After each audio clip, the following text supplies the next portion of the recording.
It's fall time, which means not only is it my favorite time of year in life, but also to be planting in my Texas garden. I am here in the Houston metro area in zone 9A, where we have mild slash non-existent winters and scorching hot summers. Now, several of you have expressed interest in wanting to start a garden, but not really knowing what to plant and when to plant it. So no worries, I gotcha. My name is Drea, and today I'm going to share with you 25 crops plus a few extras that you can get started in your Zone 9 garden in the month of December that will grow through our mild winter. I'll also share with you which of these plants are best direct sown from seed, which are best planted from transplants, as well as which, well, can do either or.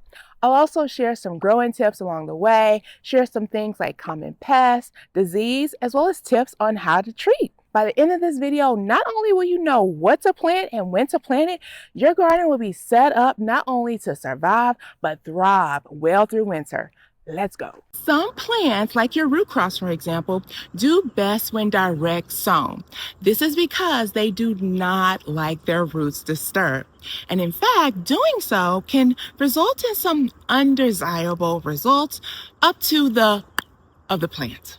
On the other hand, there are some plants that do best when planted as transplants.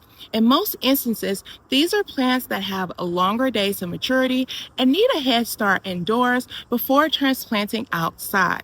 This also makes them less vulnerable to pest pressure. And lastly, there are plants that will do well when direct sown as well as planted as transplant. The key here likely comes down to the timing. The first one on the list is one you may not expect, and that is sugarcane. And in fact, this is the first year in my garden that I am growing sugarcane. I'm super excited. I brought y'all along for that. And sugarcane does well in warmer climates. And in fact, fall is the ideal time to start. Now, sugarcane has a very long growing season, which is between 12 to 16 months. It's also grown from the stalk. So you don't actually grow the seeds or start the seeds. You just take the sugarcane stalk and plant it in the ground. Now, you can root your stalks first. I did not do that. I simply chopped the stalk up in smaller pieces and planted it horizontally in the ground. So we'll see what happens. Sugarcane is a grass, which means it is exceptionally heavy feeding in nitrogen. It also requires a ton of sunlight. This is a plant that is Texas tough when it comes to full sun. So if you're in a warmer climate, you can and should give sugarcane a try. Just know it's going to take a bit of patience. So these next plants I've actually grouped together because they are part of the same family and are synonymous to fall planting. And that is the brassica family. And this includes broccoli, cauliflower, cabbage, Brussels sprouts, kale, kohlrabi, and things like greens, so like collard greens, mustard greens, and the list goes on. Now, cabbage, broccoli, cauliflower, and Brussels sprouts are best planted as transplants, whereas kale, kohlrabi, and greens can be direct sown or planted as transplants. Most brassicas are also moderate to heavy feeders, so I highly recommend that you amend the planting media with plenty of compost as well as an organic slow-release fertilizer that's higher on the nitrogen side, but you don't need to go overboard. And brassicas during the fall and winter can handle Texas full sun, okay? I say that again. In the fall and winter, brassicas can handle Texas full sun. However, as temperatures rise, and we transition into spring into summer, they are going to need some protection from the sun for sure. A lot of these plants on this list actually, as it gets into the warmer part of the season, will actually struggle in our climate. Heads up, because I tell y'all no lies. And I want to call this out because I know if you're a beginner gardener, it can be so frustrating and you can feel like you're doing something wrong and it's your fault. I'm here to tell you, like, it's not your fault. You're not doing something wrong. You're just actively learning and it's part of the process. But I need to let you know that brassicas, hands down, of anything I'm going to mention today, is the most susceptible to the widest range of pest pressure of anything on this list. And if you've ever grown brassicas and you've gotten holes in them, or you've noticed that the leaves have been stripped to the stem, that is likely the work of either the cabbage worm or cabbage looper. They're incredibly prevalent during this time of year. It's normal. If you are seeing that after you've planted your transplant while it's still young, that they have been chewed off at the base, that is likely the work of something called a cutworm. Again, they are incredibly prevalent, especially here in Texas. You're not doing anything wrong. I just want to call that out. Now, if you find that you have these, or any caterpillar for that matter, you're going to, you can choose to like manually remove them, which I highly recommend you do that. Or if you're not down for that, you can knock them in soapy water or spray them with soapy water, and that will kill them. But you then want to treat the plant with something called BT, which is short for Bacillus thuringiensis. And BT is a natural means of pest control. It's actually a bacteria that's found in the soil naturally. And once ingested, so meaning that the pest does have to eat it, namely, so eat your plant. Once ingested, it disrupts their digestive system and prevents them from being able to feed, so it starves them to death. So with that being said, I know that sounds awful whenever I say that out loud, but that's the way it works. However, BT is not an instant kind of gratification. Like I said, they do have to ingest it. It takes a while for them to die off, and it is something that you have to treat regularly. So you have to get on a normal cadence. And so I will typically spray once per week. If it has been raining, once it stops raining, you want to immediately reapply. Brassicas are also susceptible to whitefly, flea beetle, aphids. These can also be treated by just spraying with soapy water. You'll also see that slugs like them, snails like them, like everybody loves their brassicas. It's just part of the game. Also, something I highly recommend, because brassicas don't need to be pollinated in order to produce what it is you actually harvest, I highly recommend covering your brassicas. This year, I'm actually trying the Vego kind of mesh cover system that so far I'm obsessed with. I love. Highly recommend. I'm going to link it below. It is only compatible like if you have the metal raised beds.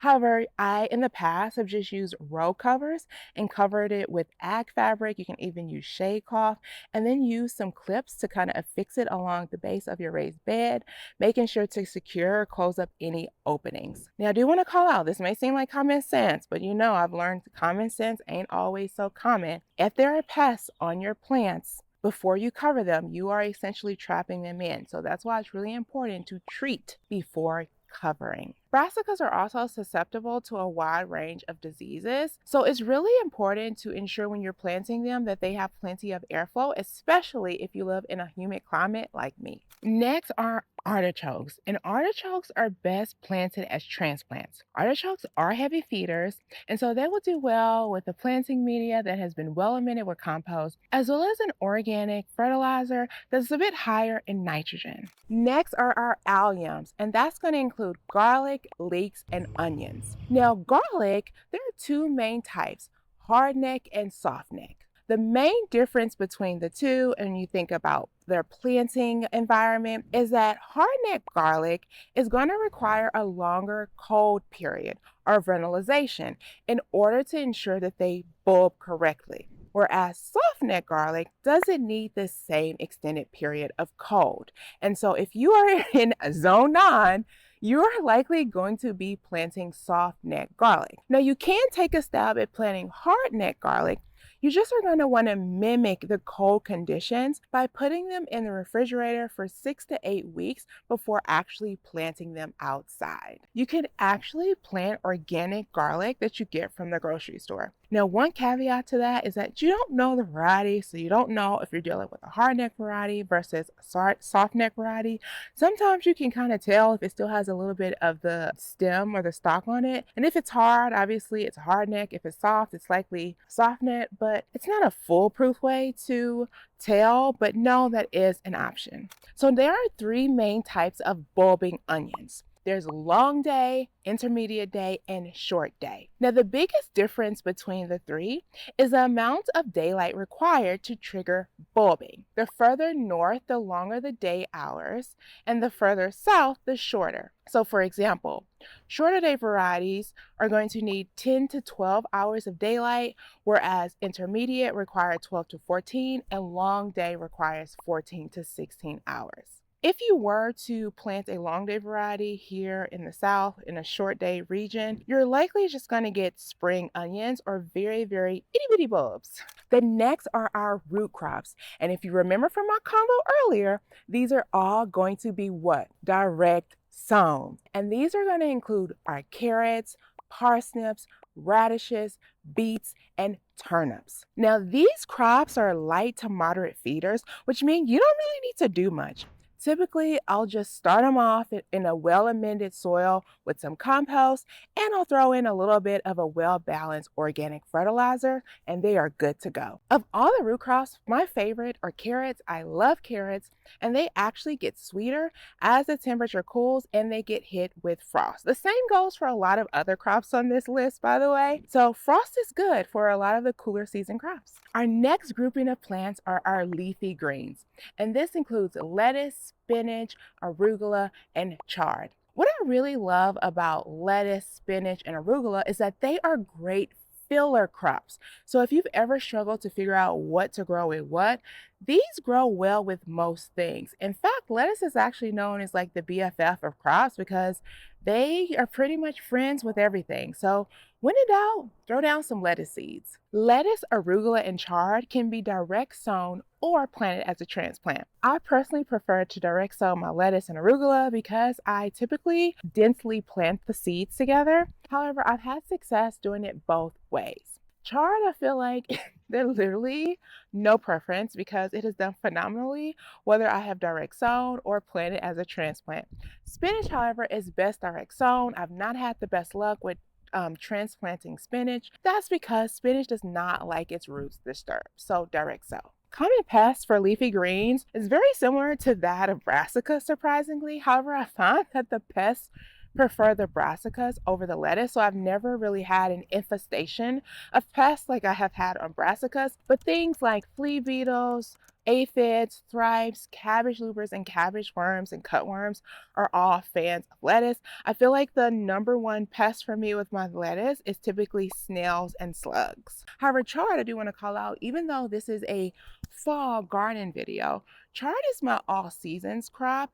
It does well for me in the fall and winter, but it also does really well in the spring and especially does well in the summer when all the other leafy greens are like. So highly recommend chard being in your rotation of crops. Next are peas. Now you can technically direct sow as well as transplant your peas. However, if you do transplant, do so with caution because they do not like their roots disturbed. However, I have had success both direct sowing peas as well as transplanting them. If you are going to direct sow, I recommend soaking the seeds in some water as they are quite hard for about 8 to 12 hours before planting. This will help speed up the germination process. Now, there's a lot of information on YouTube and just out there about peas. They are legumes, in case you didn't know. And argument is that because legumes affix nitrogen to the soil, they don't really need to be planted or should not be planted in a soil that's overly rich